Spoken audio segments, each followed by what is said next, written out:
찬양 감사합니다.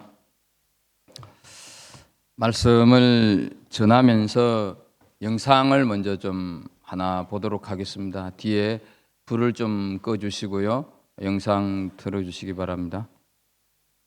지금 시청하신 영상은 1956년 미국 전역을 경악의 도가니로 몰아넣었던 아주 충격적인 사건으로 짐 엘리엇이라고 하는 청년과 또 그의 네 친구들의 선교 이야기입니다.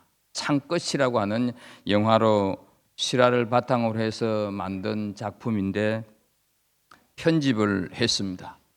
짐 엘리엇은 글을 참 잘 쓰는 젊은이였습니다. 성경도 잘 가르치는 그런 젊은이, 설교도 아주 잘했던 청년입니다. 레슬링 챔피언도 하면서 미국의 명문 대학 휘턴 대학을 수석으로 졸업한 수재였습니다. 아주 신실한 청년이었습니다. 많은 사람들은 그가 미국 교계에서 꼭 필요한 아주 훌륭한 목사가 될 것이라고 믿고 있었습니다. 그런데 그는 모든 사람들의 만류를 뿌리치고 이 보신 영상처럼 에콰도르 선교사로 이렇게 떠나려고 합니다. 거기서 그들은 제대로 사실은 선교를 해 보지는 못했습니다. 그들이 선교하려고 했던 와다니족, 더 구체적으로는 아우카족인데요. 그 아우카족은 외부인들을 단 한 번도 받아들이지 않고 무조건 죽여왔던 그런 식인종에 가까웠습니다. 그래서 그들에게 복음을 전하러 간다 하는 것은 목숨을 잃을 각오를 하는 것과 마찬가지였습니다. 죽음이 확실시되는 그런 일에 목숨을 걸 사람이 몇 사람이나 있을까? 주위의 사람들은 한사코 이 짐 엘리엇 선교사를 가지 말라고 말렸습니다. 그것은 정말로 무가치한 희생이다. 그것은 정말로 무모한 희생이다. 네가 가지고 있는 그 열정과 결단은 아주 높이 사지만 이건 절대로 아니다.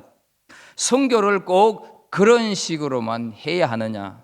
오래오래 살면서 효과적으로 선교를 하는 것이 더 바람직한 것 아니냐? 지금 네가 하려고 하는 이 행동은 전혀 현실성이 없는, 어쩌면 젊은 객기로 부리는 만용에 불과하다 하면서 주변 사람들은 엄청난 반대를 했습니다. 오늘 우리가 함께 읽은 본문에도 보게 되면 정말로 현실성이 뚝 떨어진 그런 한 사람의 이야기가 소개가 되고 있습니다. 양을 100마리 치는 목자가 있었습니다. 어느 날 그 자신이 키우던 양 중에 한 마리가 온데간데 없이 사라졌다 하는 것을 알게 되었습니다. 그 순간 이 목자는 이 잃어버린 한 마리 양을 찾고자 길을 떠나게 됩니다. 그것도 99마리 양들을 그냥 들판에 내버려 둔 채 떠나게 된다 하는 것이죠. 이런 어리석은 행동이 어디 있을까 하는 것입니다. 이에 타산에 젖어 있는 우리 현대인들의 머리로는 도무지 이해가 되지 않는 바보 같은 짓을 하는 목자의 모습입니다. 전혀 현실적이지 못한 행동을 목자는 하고 있는 것입니다. 목자는 양 한 마리가 사라졌다고 하는 얘기를 듣고는 조금의 고민이나 조금의 머뭇거리지를 않았습니다. 선배에게 찾아가서 어떻게 하면 그 양을 찾을 수 있을는지 상담도 하지를 않았습니다. 그의 결론은 즉각적이었습니다. 양 99마리를 들판에 그냥 둔 채 잃어버려진 한 마리 양을 찾기 위해서 떠나고 있는 것을 보게 됩니다. 다른 이웃의 목자들이 이 목자의 행동을 보면서 무엇이라고 했겠습니까? 아니, 저 친구 지금 제정신이야? 잃어버린 한 마리 양 때문에 99마리를 그냥 두고 떠난다고? 진짜 정신없는 친구구만. 자신이 찾으러 간다고 해서 그 넓은 들판에서 찾을 수 있다고 하는 보장을 어떻게 할 수가 있어? 찾기는커녕 도리어 들판에서 사나운 짐승을 만나서 자신도 찢겨 죽을 수가 있어. 정말로 이해가 안 되네. 어리석은 낭비이고 바보 같은 희생이라고 비웃고 손가락질 했을 것입니다. 우리는 다시 영상으로 돌아가 보도록 하겠습니다. 당시 그를 아끼는 많은 사람들은 위험한 길이니까 가지 말라고 간곡히 말립니다. 하지만 복음을 위해 결단한 그와 4명의 선교사들은 단호한 결심을 하면서 전혀 누구도 그 결심을 막아내지는 못했습니다. 마침내 이 엘리엇을 비롯한 4명의 젊은이들이 짐을 챙겨서 잔인하고 사납기로 유명한 이 아우카족을 향해서 떠나갔습니다. 그들이 아우카족을 찾아서 복음을 전하기 위해서 떠난 지 5째가 되는 날, 선교 본부에서는 이들에게서 아무런 소식이 없자 혹시나 하는 생각에서 비행기를 띄우게 됩니다. 그런데 경비행기로 찾는 가운데서 근처 해변에서 무참하게 살해된 5 청년들의 시신이 발견이 되었습니다. 1956년 1월 8일 5명의 모든 선교사들은 아우카족 그 미개인 종족들에게 창과 도끼로 끔찍한 죽임을 당하고 말았다 하는 것이죠. 이 비극적인 소식을 알게 된 당시 신문사들은 엄청난 충격 속에 앞다투어서 이 사건을 보도하기 시작했습니다. 특히 라이프지와 타임지는 이 사실을 대서특필하면서 얼마나 분노했는지 이 잡지는 10페이지에 달하는 그런 기사로 다루면서 이런 타이틀을 거기에 붙였습니다. 이 얼마나 불필요한 낭비인가. 이렇게 장래가 촉망되는 젊은이들이 도대체 무엇 때문에 남미까지 가서 제대로 일도 하지를 못하고 죽음을 당해야 했는가. 이런 기사를 써서 대서특필을 했습니다. 그런데요, 그와 동료들 이야기는 이것으로 끝이 나지 않습니다. 짐 엘리엇이 순교한 뒤에 이번에는 그의 부인 엘리자벳 엘리엇이 남편의 뒤를 따라서 그 부족 선교사로 나섰습니다. 남자도 아닌 여성의 몸으로, 그것도 20대의 젊은 여성이 자기 남편을 무참히 살해한 짐승 같은 사람들에게로 갔다 하는 것이죠. 남편처럼 살해당할 것이 뻔히 알면서도 이 부인은 거기에 주저함 없이 갔습니다. 이번에도 우리가 생각해 본다고 하면 얼마나 많은 사람들이 그녀를 만류했을까 하는 것이죠.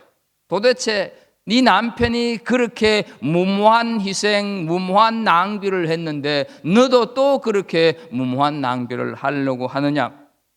이런 식으로 많이 말렸었겠지요. 그러나 이 아내 엘리자벳은 생명을 걸고 복음을 전하러 갔던, 그래서 자기의 남편이 살해당한 식인종을 찾아 나서기 시작을 했습니다.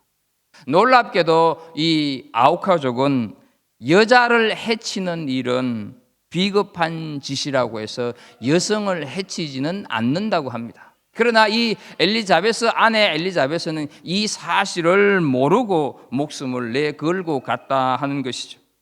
그녀는 그곳에서 아우카족을 위해서 여러 해 동안 헌신하면서 그들에게 복음을 전하면서 접근을 하면서 살아가고 있었습니다. 그러던 어느 날 아우카족의 추장이 이 엘리엇의 아내에게 이런 질문을 합니다. 도대체 당신은 누구고 우리를 위해 이렇게 애써서 수고하는 이유가 무엇입니까? 그랬을 때 이 아내는 대답을 이렇게 합니다. 나는 5년 전에 당신들이 죽인 그 남자의 아내입니다. 그러나 하나님의 사랑 때문에 여기에 오게 되었습니다. 부인의 말을 들은 그곳에 모여있던 아우카족들은 감동을 받고 예수 그리스도를 받아들이기 시작을 합니다. 선교사들이 죽은 후에 그들의 가족과 이 엘리엇 선교사의 부인이 그 부족에게 끝까지 예수 그리스도의 사랑을 전했었고, 그래부터 10년 또 지나면서 5명의 선교사들의 가슴에 창과 화살을 꽂았던 키모라고 하는 사람이 그 부족 최초의 목사가 되는 역사를 가져오게 됩니다. 남편 선교사들은 복음을 전혀 전해지는 못하고 금세 무참히 살해되었지만 그들의 죽음과 그 아내들의 정성 어린 사랑과 섬김으로 36년 만에 이 아우카족 모두가 다 그리스도인으로 거듭나는 놀라운 역사를 가져오게 되었습니다. 결코 무모한 낭비, 결코 헛된 희생이 아닌 참으로 가치 있는 희생이었다 하는 것이죠. 주님께 드려지는, 예수 그리스도에게 드려지는, 하나님께 올려지는 헌신과 섬김은 그 어떤 것이라도 결코 낭비가 없는 것이다 하는 것이죠. 오늘 우리가 함께 읽은 본문에 나오는 목자 역시 결코 바보 같은 짓을 하지 않았다 하는 것을 우리가 알아야 합니다. 목자가 99마리의 그 양을 내버려 둔 채 한 마리 양을 찾아서 황급히 떠난 것도 다 이유가 있어서 그렇다 하는 것이죠. 비록 한 마리이지만, 비록 100분의 1에 불과한 작은 모습이기는 하지만 목자가 존재하는 이유는 양 때문에 존재한다 하는 것이죠. 읽은 본문 5절 6절에서 이렇게 말씀을 합니다. 또 찾아낸적 즐거워 어깨에 메고 집에 와서 그 벗과 이웃을 불러 모으고 말하되 나와 함께 즐기자, 나의 잃은 양을 찾아내었노라 하니라. 이렇게 말씀을 합니다. 그리고 누가복음 19장 10절 말씀을 보게 되면 목자이신 예수 그리스도께서 이 땅에 오늘 성탄하신 이유를 설명을 하고 있습니다. 인자가 온 것은 잃어버린 자를 찾아 구원하려 함이니라 말씀을 하고 있습니다. 주님께서 이 땅에 성탄하신 목적이 잃어버린 자를 구원하기 위함이라고 하는 말씀을 하고 계시는 것입니다. 그것이 주님께 즐거움과 기쁨이 되어졌다 하는 것입니다. 우리는 오늘 주님께서 성탄하신 이날에 하나님 앞에 와서 예배를 드리고 있습니다. 우리의 기쁨은 무엇입니까? 그리고 우리의 기쁨은 무엇이 되어야 하는 것입니까? 우리는 어떤 것에 즐거워하고 있습니까? 우리는 정말로 영혼 구원에 기뻐하고 즐거워하고 있느냐? 우리는 정말로 사람을 살려내는데 즐거워하고 거기에 내 인생에 관심을 두고 살아가느냐 하는 것이죠. 아니면 먹고 마시는 세속적인 것을 누릴 수 있는 절기라서, 그때라서 우리는 기뻐하고 즐거워하느냐 하는 사실을 우리 스스로에게 물어볼 필요가 있습니다. 여기서 우리는 한 가지 사실을 좀 더 깊숙이 들여다보겠습니다. 본문에서는 목자가 이런 양을 찾아서 어깨에 메고 왔다고 간략히 그냥 기록되어 있을 뿐 그 사이에 있었던 과정들은 다 생략되어져 있습니다. 생략되어진 내용을 좀 한번 머릿속에 그리면서 하나의 예화를 통해서 한번 생각을 해보도록 하겠습니다. 혹시 여러분들 중에 뮤지컬 버스라고 하는 그런 연극을 보신 분이 계신지 모르겠습니다. 시끄러운 시골 동네 사람들을 태우고 산길을 굽이굽이 돌아가던 길 와중에 버스의 브레이크가 고장을 일으킵니다. 절벽인 가파른 내리막길을 겨우겨우 요리조리 간신히 피해 내려왔는데 이대로 계속 가다가는 틀림없이 한쪽으로 치우쳐서 차가 그냥 절벽으로 떨어질 수밖에 없는 상황입니다. 어찌 아찔한 순간에도 다행하게 충돌을 이렇게 하게 될 때 완충을 할 수 있는 어떤 건초더미가 저 멀리서 보이기 시작을 했습니다. 살 길은 저기다 이렇게 하면서 그곳으로 막 돌진을 하고 있는데 버스 기사의 눈에 뭔가 보이기 시작을 했습니다.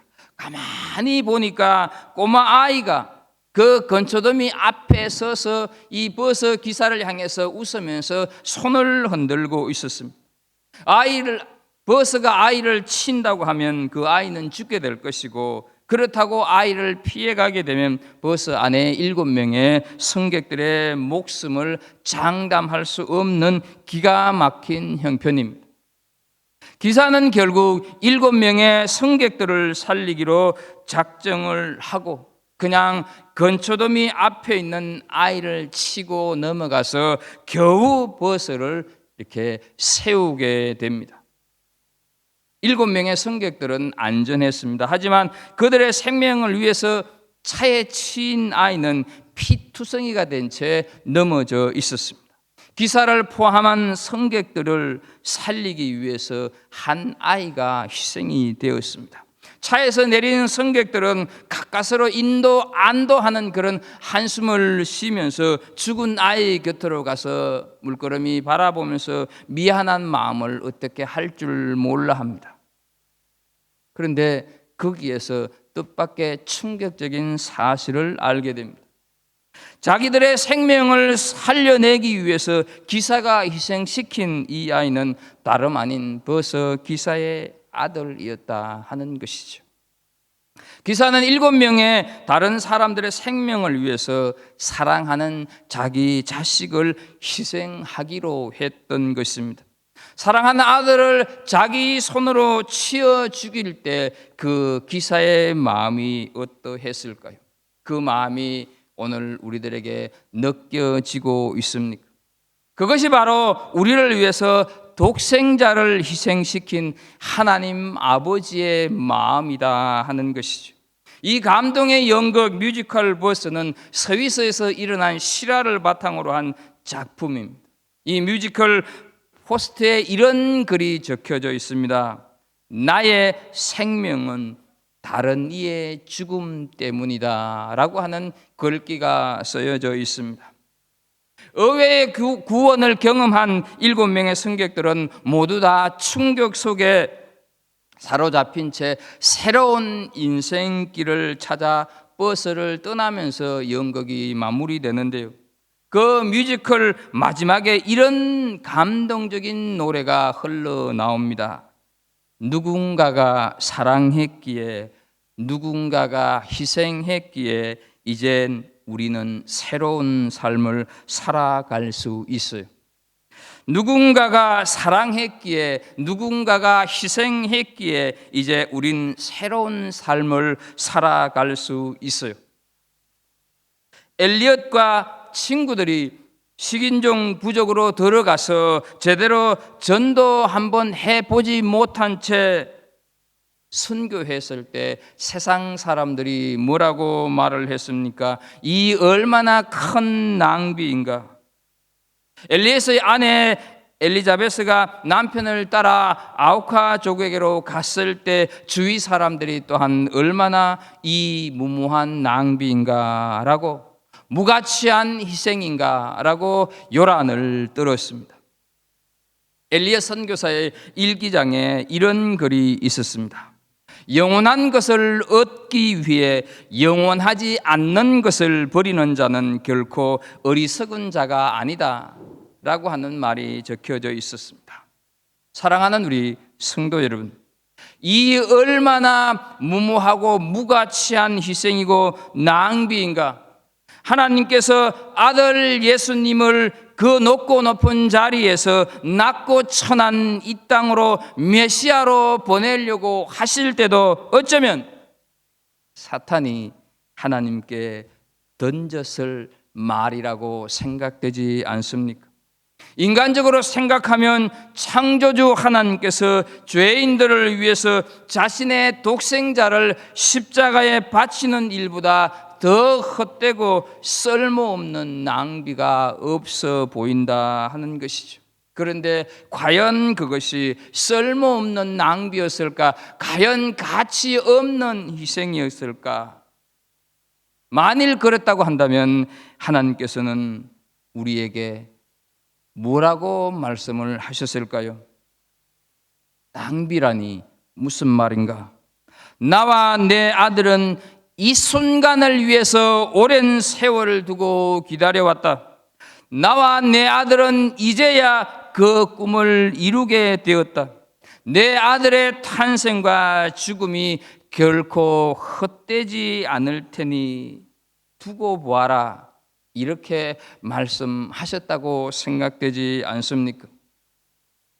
1866년 9월 5일 평양 대동강변에서 불길에 휩싸인 뱃머리에 조선인들을 향해서 최초의 복음인 예수를 외치던 27살의 청년 토마스 목사가 있었습니다. 그는 박충근이라고 하는 조선 군사의 칼에 순교를 당합니다. 박충근은 훗날 평양 장대현 교회의 모태가 되었던 안주 널다리골 교회의 영수가 됩니다. 오늘날 같으면 목사의 버금가는 그런 직분이라고 할 수 있습니다. 자신이 휘두르던 칼에도 굴하지 않고 예수 외치면서 던져주었던 책을 이 박충근은 상부의 증거 자료로 제출하기 위해서 가지고 갔다가 그 성경책을 보면서 회심을 하게 되는 것이지요. 한편 토마스 선교사가 순교할 당시 11살에 불과했던 최치량이라고 하는 사람이 숙부와 함께 대동강변에 구경 갔다가 토마스 선교사가 던져진 성경 중에서 세 권을 집으로 가지고 왔고, 그때 20세에 불과했던 여인 이신행이라고 하는 사람도 성경 한 권을 얻어서 훗날 그녀는 평양에서 최초의 여성 기독교 신자가 됩니다. 그녀의 아들인 이덕환도 교인이 되어서 평양 장대인 교회의 장로로 심우하게 됩니다. 1866년 9월 4일 토마스 선교사가 타고 왔던 제너럴 서먼호에 그 사건이 종결된 후에 평양 감사였던 박 교수라고 하는 감사가 이 토마스 선교사에 의해서 뿌려진 성경과 전도책자 그리고 그것들을 소지한 사람들에 대한 체포령과 회수령을 내려서 많은 사람들이 그 성경을 버렸습니다. 이때 버려진 성경책을 수집한 사람이 있었는데 그는 평양 대동문 안에 영문주사의 관직을 가지고 있었던 박영식이라고 하는 사람이 있었습니다.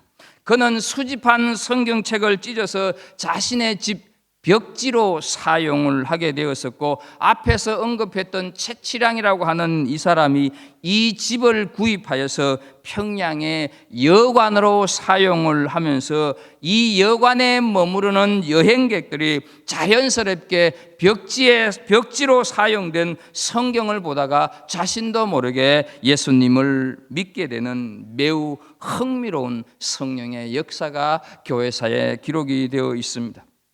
1893년 마펫 선교사가 평양에 선교부를 설치하기 위해서 이곳을 방문했을 때 이 여관에 투숙하게 되었고, 이 사람을 통해서 여관 집 주인이었던 최치량이 기독교인이 되어서 그 여관이 나중에는 교회로 바뀌게 되는 것입니다. 그래서 조선이라고 하는 그 암울한 나라에 교회가 세워졌고, 그래서 그 조선이 대한제국, 대한민국으로 발전하여서 오늘의 한국이 있고 지금 우리가 여기에 있게 되었다 하는 것이죠.